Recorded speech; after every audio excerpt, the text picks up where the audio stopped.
In this game, one person, the dupe, is told that while he is out of the room, one member of the assembled party will be called upon to relate a recent dream.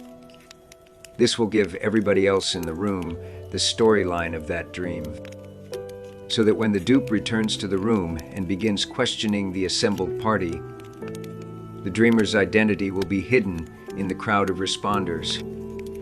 The dupe's job is to ask yes or no questions of the assembled group until he has figured out the dream narrative to a suitable degree of detail, at which point the dupe is to psychoanalyze the dreamer and use the analysis to identify him or her. Once the dupe is out of the room, the host explains to the rest of the party that no one is to relate a dream.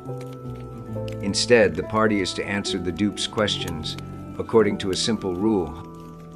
If the last letter of the last word of the question is in the first half of the alphabet, the question is to be answered in the affirmative. All other questions are to be answered in the negative. There is one proviso, a non-contradiction override rule, to the effect that later questions are not to be given answers that contradict earlier answers. For example, if the dupe asks, "Is the dream about a girl?" the answer is yes, because the last letter L is in the first half of the alphabet. But if later our forgetful dupe asks, "Are there any female characters in it?" the answer must still be yes, in spite of the final T, applying the non-contradiction override rule. When the dupe returns to the room and begins questioning, he gets a more or less random, or at any rate arbitrary series of yeses and nos in response. The results are often entertaining. Sometimes the process terminates swiftly in absurdity, as one can see at a glance by supposing the initial question asked were, "Is the storyline of the dream word for word identical to the storyline of war and peace?" A more usual outcome is for a bizarre and often obscene story of ludicrous misadventure to unfold, to the amusement of all. When the dupe eventually decides that the dreamer, whoever he or she is, must be a very sick and troubled individual, the assembled party gleefully retorts that the dupe himself is the author of the dream. This is not strictly true, of course. In one sense, the dupe is the author by virtue of the questions he was inspired to ask. No one else proposed putting the three gorillas in the rowboat with the nun. But in another sense, the dream simply has no author, and that is the whole point. Here we see a process of narrative production, of detail accumulation, with no authorial intentions or plans at all, an illusion with no illusionist. The structure of this party game bears a striking resemblance to the structure of a family of well-regarded models of perceptual systems. It is widely held that human vision, for instance, cannot be explained as an entirely data-driven process, but needs at the highest levels to be supplemented by a few expectation-driven rounds of hypothesis testing. The general idea of these theories is that after a certain amount of pre-processing has occurred in the peripheral layers of the perceptual system, the tasks of perception are completed by generate and test cycles. In such a cycle, one's current expectations and interests shape hypotheses for one's perceptual systems to confirm or disconfirm. Some theorists have been so bold as to claim that perception must have this fundamental structure. Whatever the ultimate verdict turns out to be on generate and test theories of perception, we can see that they support a simple and powerful account of hallucination. All we need suppose must happen for an otherwise normal perceptual system to be thrown into a hallucinatory mode is for the hypothesis generation side of the cycle to operate normally, while the confirmation side of the cycle goes into a disordered or random round of confirmation and disconfirmation, just as in the party game.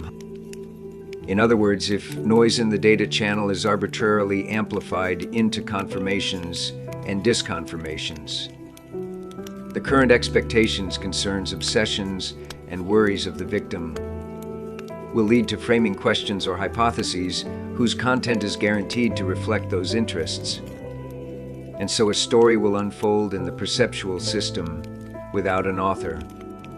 We do not have to suppose the story is written in advance.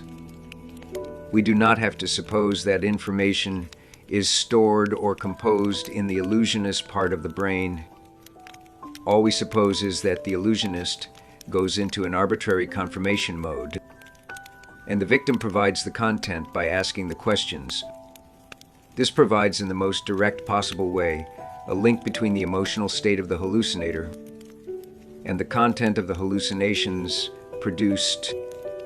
Hallucinations are usually related in their content to the current concerns of the hallucinator, and this model of hallucination provides for that feature without the intervention of an implausibly knowledgeable internal storyteller who has a theory or model of the victim's psychology.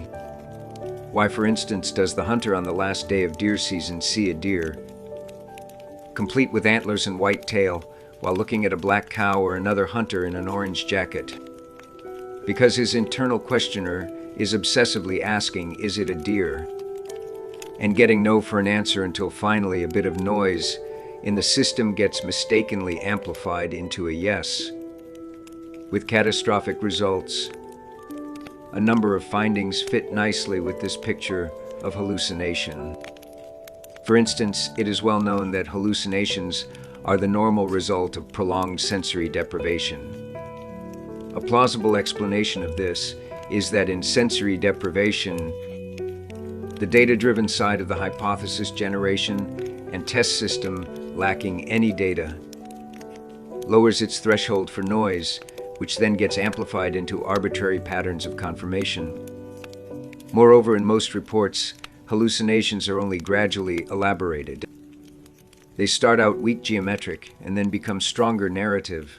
And this is just what this model would predict. Finally, the mere fact that a drug by diffusion in the nervous system can produce such elaborate and contentful effects requires explanation. The drug itself surely cannot contain the story, even if some credulous people like to think so. It is implausible that a drug by diffuse activity could create or even turn on an elaborate illusionist system. While it is easy to see how a drug could act directly to raise or lower or disorder, in some arbitrary way, a confirmation threshold in a hypothesis generation system, the model of hallucination generation inspired by the party game could also explain the composition of dreams, of course.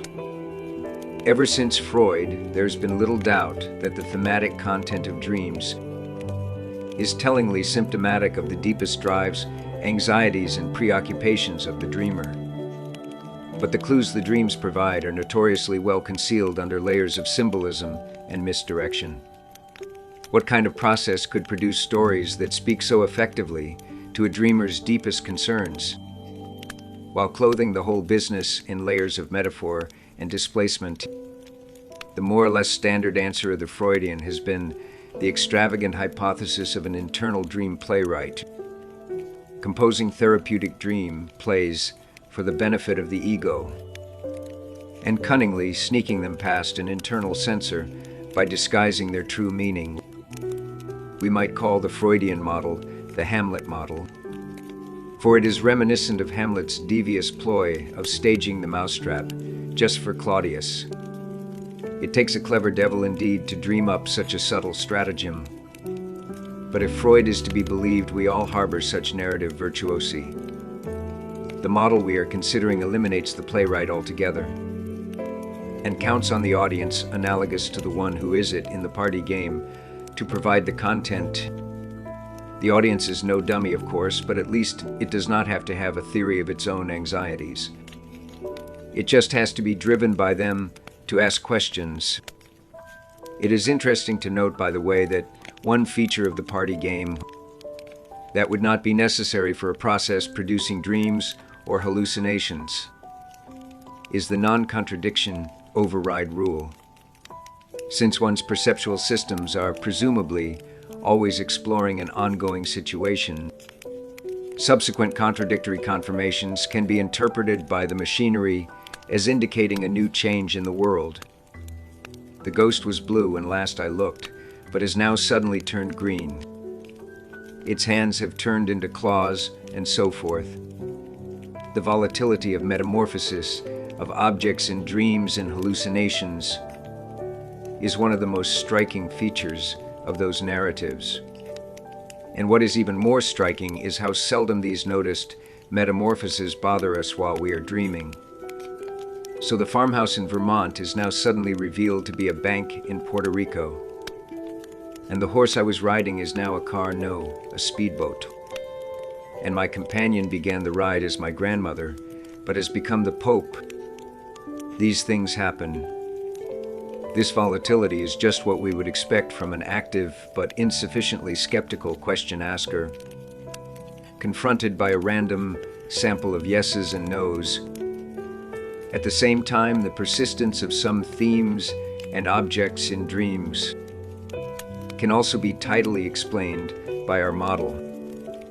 Pretending for the moment that the brain uses the alphabet rule and conducts its processing in English, we can imagine how subterranean questioning goes to create an obsessive dream. Question: is it about father? Answer: no. Question: is it about a telephone? Answer: yes. Question: okay, is it about mother? Answer: no. Question: is it about father? Answer: no. Question: is it about father on the telephone? Answer: yes. Question: I knew it was about father now. Was he talking to me? Answer: yes. This little theory sketch could hardly be said to prove anything yet about hallucinations or dreams. It does show metaphorically how a mechanistic explanation of these phenomena might go. And that is an important prelude. Since some people are tempted by the defeatist thesis that science couldn't, in principle, explain the various mysteries of the mind, we have also introduced a central idea in what is to follow. The key element in our various explanations of how hallucinations and dreams are possible at all was the theme that the only work that the brain must do is whatever it takes to assuage epistemic hunger, to satisfy curiosity in all its forms. If the victim is passive or incurious about topic X, then no material about topic X needs to be prepared. Where it doesn't itch, don't scratch. If our brains can just satisfy all our particular epistemic hungers as they arise, we will never find grounds for complaint. We will never be able to tell, in fact, that our brains are provisioning us with less than everything that is available in the world. So far, this thrifty principle has only been introduced, not established. As we shall see, the brain doesn't always avail itself of this option in any case. But it is important not to overlook the possibility